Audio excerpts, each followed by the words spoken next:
The riots in Baltimore, Maryland.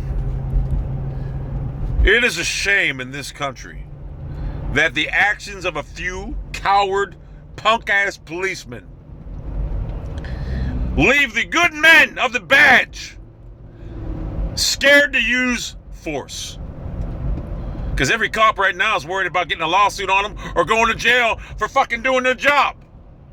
So now, the police in Baltimore need to restore fucking order. But can they? Can they restore order without being persecuted? Because a few punk-ass Michael Slago-looking motherfuckers who shoot unarmed black men for sport, because that's what Michael Slago did. There are good officers out there that are afraid to use the necessary force to protect the city, to protect the civilians in that city. President Obama, you need to come out and give your consent to the police department in the United States, but Baltimore, Maryland. Give them the consent to shoot first and answer questions later.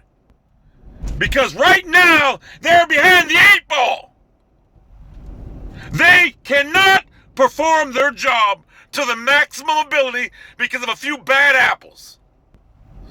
I mean, they are getting bricks thrown at them. The restraint they're showing is amazing. I couldn't show that constraint. I could not do that. So, maybe that's why I'm not a cop. Michael Slago and other bad apples like him have ruined it for the hard-working American police officer that actually work hard to protect the streets. You know, my father was a cop, and he was a good cop. I don't get along with my father, but he was a respectable cop. It wasn't a crooked cop.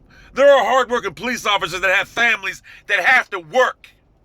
And there are fucking thugs out there that don't give a fuck. In Baltimore, that just don't give a flying fuck. They want to make a name for themselves.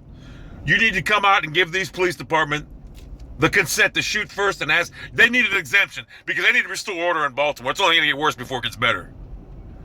And I got news for the Baltimore police officers and police officers all around America.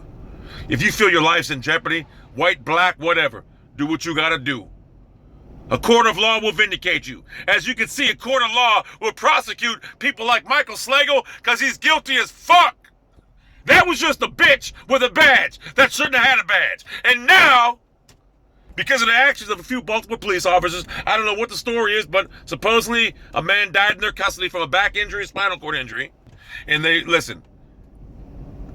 will get to the bottom of it, and they will find out what happened. And if it is found that these officers did the wrong thing, the family will be well compensated, trust me, and the police officers will face trial. But tearing apart a city is not the answer. And especially to the people doing this that don't even know the victim. It's like you just want to go out there and act like a savage for no fucking reason at all. You gotta be smart about it. This is ridiculous. And you know what? Police officers are looked at. And you know, I'm not gonna lie to you. I don't really like cops, but I don't hate them. I know they got a job to do. And I know there are some out there that are cool as fuck. I don't even, state troopers give me a ticket. I was mad as hell 2 or 3 months ago when he gave me one. I was pissed. There was a state trooper last year that gave me a fucking ride on the freeway. He was cool as fuck. We were talking about fishing. So, maybe I'm not black. I don't have to live through that. I don't know. But my suggestion is, if you get pulled over, don't put your hands on the wheel like Stephen A. Smith, like a dumbass like him. Say yes, sir, no, sir. That's all you gotta say. I will admit sometimes I am a little bit arrogant and cocky, but generally with the police, I'm pretty level.